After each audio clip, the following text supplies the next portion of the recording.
আসসালামু আলাইকুম সুপ্রিয় শিক্ষার্থী বন্ধুরা, আশা করি আমরা সকলে ভালো রয়েছি। আবারও স্বাগতম ক্যালকুলাস 1 চ্যাপ্টার 16-এ। আমরা গত কয়েকদিন ধরে আলোচনা করার চেষ্টা করছিলাম এক্সাম্পল 3-তে। তো এক্সাম্পল 3-র মেন প্রশ্নটি ছিল root of sine x by root of sine x plus root of cos x ডিএক্সের মান নির্ণয় করো। তো এরকম প্রশ্নটি ছিল ওই প্রশ্ন, আর পরবর্তী আরেকটা পর্ব আমরা আলোচনা করছিলাম 2 নম্বরটা। তো আজকে আমরা 3 নম্বর পর্বটি আলোচনা করার চেষ্টা করব। সেই পর্বটির দেখো, প্রশ্ন যদি এরকম থাকে, প্রশ্নটি যদি এরকম থাকে তো নির্ণয় করো। দেখো মানে ব্যাপারটা হলো কি, root of sine x by root of sine x plus root of cos x dx এর মান নির্ণয় করো। তো এই যে হিসাবটা আমরা যদি ভেঙে ফেলি এরকম জিনিসটা তৈরি হয়ে যাবে, মানে এরকম আকার তৈরি হয়ে যাবে। তো আমরা আগের একটা পর্ব ছিল সেটাও দেখে রাখছিলাম, যে প্রশ্নটি ছিল dx by 1 plus root of cos x. তো ওটা ভেঙে আমরা এরকম নিয়ে আসছিলাম।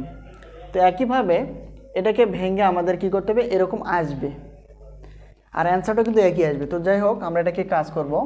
এখানে দেখো ইন্টিগ্রেশনের যে মানটা বা এটা আপার লিমিট লোয়ার লিমিট যা আছে তাই, এটা কিন্তু ভেঙে ফেলি। আমরা জানি ট্যান থিটা মানে হবে sine theta by cos theta. তো এখানে যেহেতু ট্যান এক্স আছে তাহলে কি হবে sine x by cos x. তাহলে ট্যান এক্সকে ভেঙে ফেললে আমরা কি পাবো, sine x by cos x. আর উপরে রুট রয়েছে, রুটটা দিয়ে দিব 1 প্লাস, এটাও একই জিনিস, যদি ভেঙে ফেলি তাহলে কি হবে sine x by cos x. তো এটার উপর রুট রয়েছে, তো আমরা রুটটা দিয়ে দিব, আর এখানে ডিএক্স আছে, ডিএক্সটা দিয়ে দিলাম। আশা করি আমরা বুঝতে পারছি।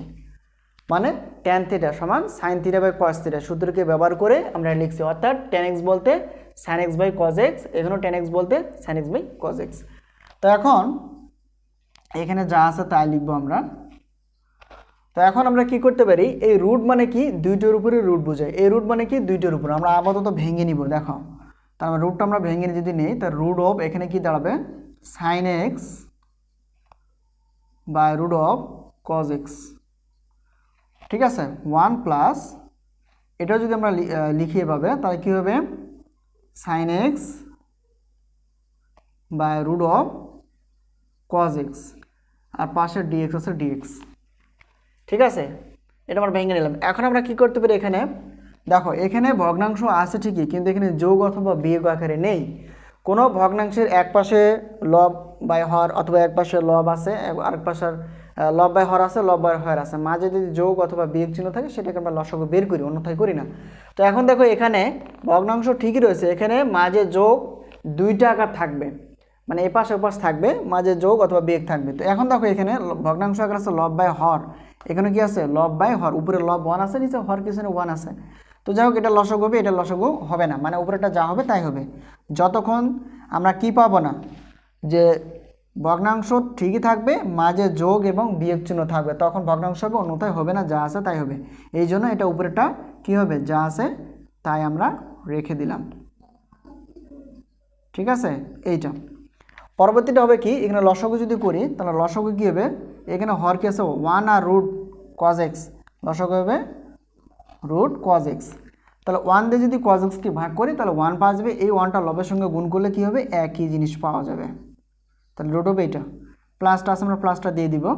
একইভাবে কজ এক্সকে রুট কজ এক্সকে কজ এক্স, অর্থাৎ হরকে ভাগ করলে ওই জিনিসটা পাওয়া যাবে, অর্থাৎ এটা অর্থাৎ রুট অফ কজ এক্স এবং রুট অফ কজ এক্স যদি ভাগ করে দেই 1 বাঁচবে, এই 1টা যদি লবের সঙ্গে গুণ করে দেই, লব কত ছিল রুট সাইন এক্স, তাহলে কী হবে রুট সাইন এক্স। আর এখানে মিডিল পয়েন্টে আমরা কি দিব, ডিএক্স আছে ডিএক্স, ঠিক আছে। এখন আমরা কি করতে পারি, পুরোটা দেখো লব ধরো আর পুরোটা মানে এটাকে হর ধরো, তো লব এবং হর আমরা কি করতে পারি, একটু কনভার্ট করতে পারি। কনভার্ট বলতে এখানে দেখো উল্টে যাবে আর কি। তাহলে এখন আমরা এটাকে এভাবে লিখতে পারি, তাহলে root of sine x root of cos x, এটা লেখা যায়। আর এটা মানে কি ভাগ চিহ্ন, মানে এই যে লম্বা টানটা এটাকে আমরা ভাগ চিহ্ন বলি, বা ভাগ বা বাই, যেটা কী হয়ে যাবে গুণ হয়ে যাবে, তখন এই হরের অংশটা উপরে চলে যাবে। তাহলে হর কত ছিল এই অংশটা। আর এখানে দেখো এটাকে আমরা সাজিয়ে নিতে পারি, অর্থাৎ এটাকে আগে দিলাম root of sine x plus root of cos x, আর এখানে আমরা ডিএক্স দিয়ে দিব। এখন দেখো উল্টাই দিলাম আর কি, এটা পুরোটা লব হলে এটা পুরোটা হর হবে, এটা যা আছে, অর্থাৎ লব অংশ কোনো পরিবর্তন ঘটবে না, কিন্তু এটা ভাগের জন্য আমরা গুণ দিতে পারি, আর নিচেরটা উপরে যাবে আর উপরেরটা নিচে যাবে, উপরেরটা নিচে আছে। দেখো এখানে দেখো এই জিনিস আর এই জিনিস কেটে যাবে, কেটে যাওয়ার পর উপরে নিচে কাটাকাটি হয় যদি একই হয়, এটা আমরা জানি।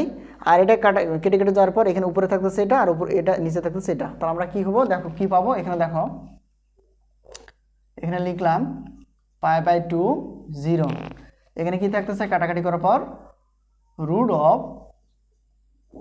সাইন এক্স, আর এখানে কি পাবো আমরা root of sine x plus root of cos x. দেখো তো এই অংশটা চলে আসছে কিনা, মানে এটাকে ভেঙে নিলে এই অংশটা চলে আসে, ঠিক আছে। তাহলে এটাকে আমরা কি করে নিব, ধরে নিব। আমরা এখানে লিখব মনে করি এটাকে আই ধরলাম, ডট ডট এটাকে ধরলাম কি এক সমীকরণ, ঠিক আছে। তো ভেঙে নেওয়ার পর এরকম চলে আসবে, আমরা ধরে নেব এক সমীকরণ। তো তারপর আমরা কি করব, এটা একটু কাজ করতে হবে, আমরা একটা কাজ করব, অর্থাৎ আই ইকুয়াল যে সূত্রটা আমরা ব্যবহার করছিলাম ওই সূত্রটাই ব্যবহার করব। তাহলে সূত্রটা আরেকবার লিখি, তাহলে ফাংশন অফ এক্স ডিএক্স। তো সূত্রটা কি হবে, সূত্রটা হবে অর্থাৎ আপার লিমিট লোয়ার লিমিট যা আছে তাই হবে ফাংশন অফ, অর্থাৎ এ থেকে এই ফাংশনের এক্সটা বিয়োগ হবে, এই অংশটা হয়ে গেল ডিএক্স আছে ডিএক্স। তাহলে এখন দেখো তো π/2 মানে এটা হবে এ আর এটা হলো 0, তাহলে আমরা কি করতে পারি এই এক্স ফাংশন থেকে আমরা বিয়োগ করে দিতে পারি। তো জিনিসটা খেয়াল করো, তাহলে জিনিসটা দাঁড়াবে এরকম রুট অফ, তাহলে এখানে সাইন লিখবো, তাহলে এখানে π/2 মানে জিনিসটা এরকম এ মাইনাস এক্স। তো এ বলতে কোনটা, এ বলতে হবে π/2 আর এক্স ফাংশন বলতে এটা। একইভাবে নিচেরটা দেখো, তাহলে π/2 হবে আর এক্স আছে এক্স, আমরা ব্র্যাকেট ক্লোজ করব, আর রুট তো অবশ্যই দিতে হবে নাহলে ভুল হয়ে যাবে, প্লাস আছে প্লাস। তো একইভাবে আমরা কি করব, কস লিখলাম π/2 মাইনাস সূত্র এটা, আর ফাংশনটা কি ছিল এক্স, এখানে দেখো তাহলে ডিএক্স আছে ডিএক্স, ও রুটটা অবশ্যই দিতে হবে। আচ্ছা আমি আর বললাম না, একবারে বলে দেই যে ত্রিকোণমিতিক অনুপাতের বা চতুর্ভাগ যখন হিসাবটা করব তখন কি হয়ে গেছিলো, আগের পর্ব যদি দেখে না থাকো অবশ্যই দেখে নিবা, তাহলে জিনিসটা সহজে বুঝতে পারবা। তাহলে এখানে কি হবে সাইন π/2 মাইনাস এক্স, তার মানে এটা কনভার্ট হয়ে যায় কি হবে কজ এক্স হবে, কজ এক্স বলতে থিটা বলতে এটা, মানে থিটা, তাহলে এখানে কি হবে রুট। একইভাবে তাহলে সাইন মানে এটা সাইন যদি এটাকে কনভার্ট করলে কজ এক্স হয়, তাহলে এটা আর এটা এক জিনিস কি না, তাহলে এটাও কি হবে কজ এক্স, আর রুট আছে রুট প্লাস, তাহলে এখানে কি হবে কস, তো কস এটাকে যদি পরিবর্তন করি তাহলে কজের বিপরীত হবে সাইন, এটা খেয়াল রাখবা। তাহলে এখানে সাইন আর এখানে এক্স আছে এক্স, শুধু আগের ক্লাসটা জানা থাকলে পরে এটা সহজ হবে, একই জিনিস একই ক্লাস। তো এখন এটাকে অর্থাৎ আমাদের কাজ শেষ, এখন আমরা কি করব, তাহলে এটা ডট ডট 2 সমীকরণ দিব, 2 সমীকরণ দিয়ে দিলাম। তো 1 আর 2 যোগ করছিলাম আগের দুইটা পর্বে, এখানেও তাই আমরা করব, অর্থাৎ 1 সমীকরণ এবং 2 নং সমীকরণ যোগ করি। তো 1 নং সমীকরণের বাম পাশে কি ছিল আই, এবং 2 নং সমীকরণের বাম পাশেও আই, তো দুইটা আই। আর এখানে আমরা একবারে কাজ করে নিতে পারি, জিনিসটা খেয়াল করো। তাহলে এখানেও দেখো π/2 0, এখানে কি π/2 0, তার মানে আমরা কমন নিলাম, আর এইখানে এই অংশটা আর এই অংশটা মাঝে থাকবে যোগ আকার, আর এখানেও ডিএক্স আছে এখানেও ডিএক্স আছে, শুধু আমরা কি করে দেবো আলাদা করে লিখতে পারি। তাহলে এখন দেখো আমরা এখানে লিখি, তাহলে এখানে দেখো তো sine x root of sine x plus root of cos x plus, এখন 2 নং সমীকরণের এই অংশটা, তো 2 নং সমীকরণ আমরা লিখবো কজ এক্স রুট আছে কজ এক্স রুট অফ, অর্থাৎ কজ এক্স প্লাস আচ্ছা রুট অফ সাইন এক্স। আচ্ছা এখন এটাকে আমরা ব্র্যাকেট ব্যবহার করলাম, থার্ড ব্র্যাকেট।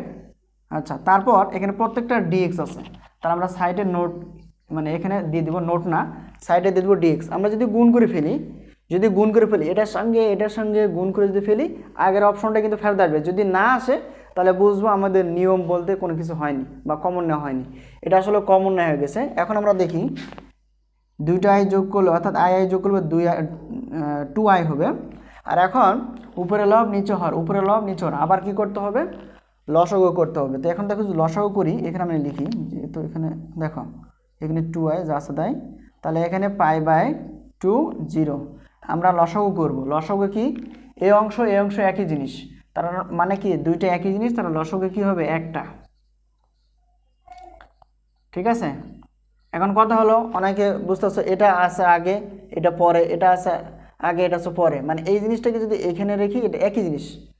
ঠিক আছে, তাহলে হরে ভাগ করলে 1 পাওয়া যাবে। এটা যদি লবের সঙ্গে গুণ করি sin x, এটা প্লাস, এই যে প্লাসটা, তো এটা যদি ভাগ করে দিই 1 পাওয়া যাবে, লবের সঙ্গে যদি গুণ করে দেই অর্থাৎ এটা পাওয়া যাবে। আর এখানে দেখো থার্ড ব্র্যাকেট হিসেবে আমরা দিয়ে দিলাম dx। ঠিক আছে, তো আশা করি আমরা এই জায়গাটা অন্তত মানে এই পাশ থেকে শুরু করে এই পাশ পর্যন্ত বুঝে গেছি। এখন পরবর্তী লাইনটা আমরা উপরে লিখব, যেহেতু আমাদের জায়গা অনেক ছোট, এখানে আমরা লিখতে পারি। খুবই সহজ এবং খুবই গুরুত্বপূর্ণ একটা প্রশ্ন, যা তোমরা বইয়ে দেখবা যে অনেক সালে প্রশ্নটি এসেছিল। তাহলে এখানে দেখো 2y, পরবর্তী লাইনটা দেখো একই জিনিস আমরা কাটতে পারি, কেটে গেলে কিছু নেই, কি থাকবে এখানে ইন্টিগ্রেশন, অর্থাৎ π/2 0, π/2 এখানে 0, আর এখানে কি 1, কিছু না 1, আর এখানে dx আছে dx, মানে এই জিনিসটা আমরা লিখব। এখন দেখো 2i, তা দেখো অর্থাৎ এটা আমরা পরে করি, π/2 0, 1 এর সঙ্গে dx গুণ করলে হবে dx, আর আমরা জানি ইন্টিগ্রেশন dx মানে হবে শুধু x, তার মানে ইন্টিগ্রেশন dx মানে কি লিখবো আমরা, শুধু x লিখবো, তাহলে এটা x হবে। আর একটা কথা হলো, যেহেতু লিমিটগুলো কই যাবে, তাহলে লিমিটগুলো অবশ্যই লিমিটের জায়গায় থাকবে। এটা হলো আপার লিমিট, এটা হলো লোয়ার লিমিট। এখন দেখো আমরা আপার লিমিট এবং লোয়ার লিমিটের মানটা বসাই দেব একবার।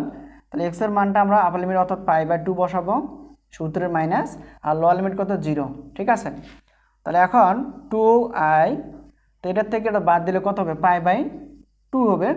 আর এখানে যদি সাইড চেঞ্জ করি, তাহলে দেখো পাই উপরে আর 2টা কি গুণ আকার আছে, এটা এদিকে গুণ হয়ে যাবে, অর্থাৎ 2 আর 2 গুণ করলে কত 4, তাহলে কত হবে i ইকুয়াল কত হবে π/4। এটা হলো অ্যান্সার। প্রশ্নটা বা প্রশ্নগুলো যে পর্বগুলো আমরা করলাম, প্রশ্নটা একই জিনিস, কখনো একটা গুচ্ছ আকারে দেওয়া আছে সেটাকে ভেঙে নিতে হবে, আর কখনো প্রসারিত অবস্থা আছে সেটাকে আমরা কি ধরে নিলেই এবং তার একটা সূত্র ইউজ করলেই পারে, দুইটা সমীকরণ যোগ করে দিলে একটা মান চলে আসবে, অর্থাৎ এই প্রশ্নটার মান চলে আসবে π/4। ঠিক আছে, তো আশা করি আমরা বুঝতে পারছি। তো আবারও স্বাগতম জানাই পরবর্তী ক্লাসগুলো দেখার জন্য। আজকে যেহেতু শুধু এক্সাম্পল, অর্থাৎ এক্সাম্পল কত 3টা একই প্রশ্ন আমরা 3টা পাঠ করেছি, তোমরা অবশ্যই দেখে নিবা, কারণ প্রশ্ন 3টা খুবই গুরুত্বপূর্ণ, কখন কোনটা আসবে ঠিক নেই। তবে যদি 3টা আমরা দেখে নিয়ে রাখি বা বুঝে রাখি বা নোট করে রাখি, আমাদের জন্য যে কোনো প্রশ্নটা চলে আসলে আমরা কী করতে পারবো, সহজে অ্যান্সার দিতে পারবো। তো পরবর্তী হয়তো পার্ট আমরা আলোচনা করার চেষ্টা করবো এক্সাম্পল 5, তারপর 15, তারপর 16, তারপর 17, মানে যেগুলো গুরুত্বপূর্ণ সেগুলো আমাকে ব্যাখ্যা বিশ্লেষণের মাধ্যমে সহজ করার চেষ্টা করবো। তো আজকে এই পর্যন্তই, পরবর্তী ক্লাস দেখার জন্য আমন্ত্রণ রইল। আল্লাহ হাফেজ।